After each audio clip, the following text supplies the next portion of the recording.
2024 సంక్రాంతికి 2025 సంక్రాంతికి చాలా తేడాలు కనిపిస్తున్నాయని, ప్రతి సంక్రాంతికి జగన్మోహన్ రెడ్డి ఏదో విధంగా ఎంతో కొంత డబ్బు వేసేవారని కాకినాడ జిల్లా అధ్యక్షులు కురసాల కన్నబాబు పేర్కొన్నారు.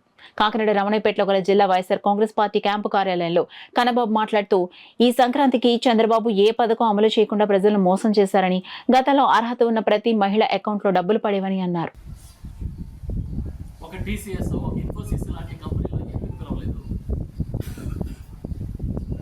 ఎన్నో పేరున్న కంపెనీలు టీటీడీకి సేవలంటే పరిగెత్తుకొచ్చి ఉచితంగా సేవలు ఇచ్చే పరిస్థితులు ఉన్నప్పుడు మీ ప్రభుత్వంలో మీకు గతంలో సేవలు చేసి ఆరోపణలు ఉన్న వాళ్ళని తీసుకొచ్చి ఎందుకు కూర్చోబెట్టారు టీటీడీ సమావేశాలను నేను అడుగుతున్నా సూటిగా.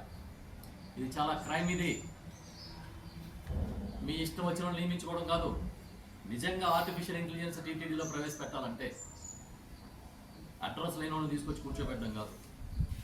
అతిపెద్ద ప్రపంచంలోని అతిపెద్ద కంపెనీస్ ఆర్టిఫిషియల్ ఇంటెలిజెన్స్లో ఎక్స్పర్ట్ కంపెనీస్ని మీరు పిలవండి, నోటిఫికేషన్ ఇచ్చి పిలవండి, వాళ్ళని కూర్చోబెట్టండి, వాళ్ళతో మాట్లాడించండి, వాళ్ళతో మాట్లాడండి.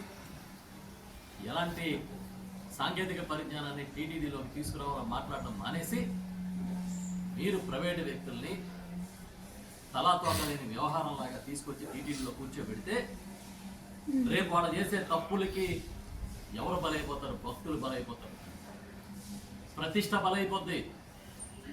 ఎవరిని అడిగి ఏ నోటిఫికేషన్ ద్వారా వాళ్ళని మీరు తీసుకొచ్చి టీటీడీ సమావేశాల్లో కూర్చోబెట్టారో మీరు ప్రకటించాలి. జేఈఓ గారు, సాక్షాత్తు జేఈఓ ఏర్పాటు చేసిన సమీక్షా సమావేశంలో ప్రైవేటు వ్యక్తులు కూర్చున్న ఫోటోలు ఇవాళ పత్రికల్లో వచ్చాయి. ఇదేం చూద్దాం అడుగుతున్నాం మేము.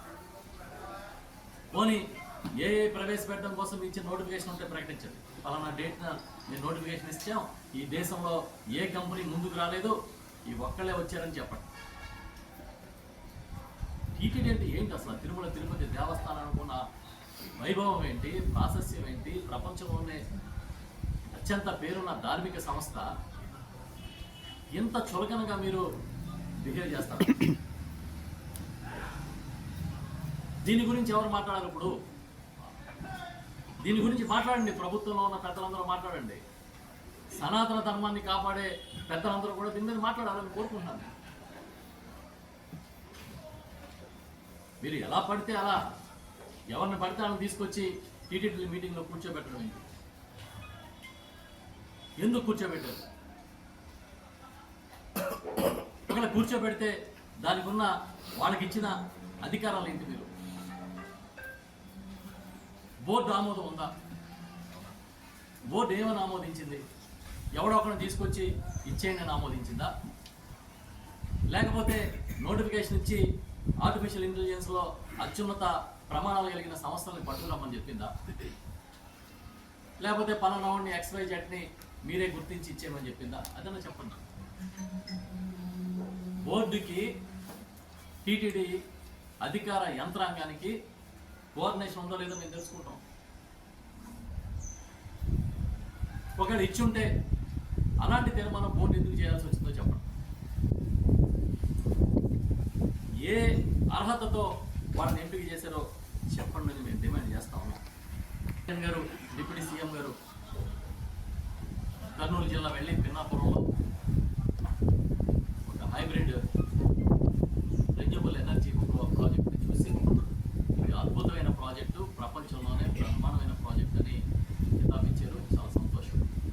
ఎందుకంటే ఈ ప్రాజెక్టు గౌరవ ముఖ్యమంత్రి జగన్మోహన్ రెడ్డి గారి ప్రోత్సాహంతో ప్రారంభమై ఇవాళ ప్రపంచంలోనే పేరున్న ప్రాజెక్టుగా పూర్తయ్యే స్థితికి ఆ ప్రాజెక్ట్ వచ్చింది. ఒక తెలుగువాడు, ఒక ఆంధ్రుడు, అది కూడా ఈ ప్రాంతానికి చెందిన చలమనశెట్టి అనిల్ గారు ఆ ప్రాజెక్ట్ని టేకప్ చేసి ప్రపంచంలోనే ఒక గౌరవాన్ని తీసుకొచ్చే ప్రాజెక్ట్ని అక్కడ చేయడం అనేది డెఫినెట్గా అది ఒక హిస్టరీ. ఆయన ఎప్పటికీ కూడా చరిత్రలో, ఆంధ్రప్రదేశ్ పారిశ్రామిక చరిత్రలో నిలిచిండిపోతారు. కానీ ఈ ప్రాజెక్ట్ని వాళ్ళు చూసిన తర్వాత ఆయన పవన్ కళ్యాణ్ గారు చాలా బ్రహ్మాండంగా ఉంది, ఇది ప్రపంచ టూరిస్టులని, ప్రపంచంలో పారిశ్రామికవేత్తల్ని ఈ రెన్యూవల్ ఎనర్జీ ప్రాజెక్ట్ చూడడానికి వచ్చే స్థాయి ప్రాజెక్ట్ అని మాట్లాడారు. చాలా సంతోషం.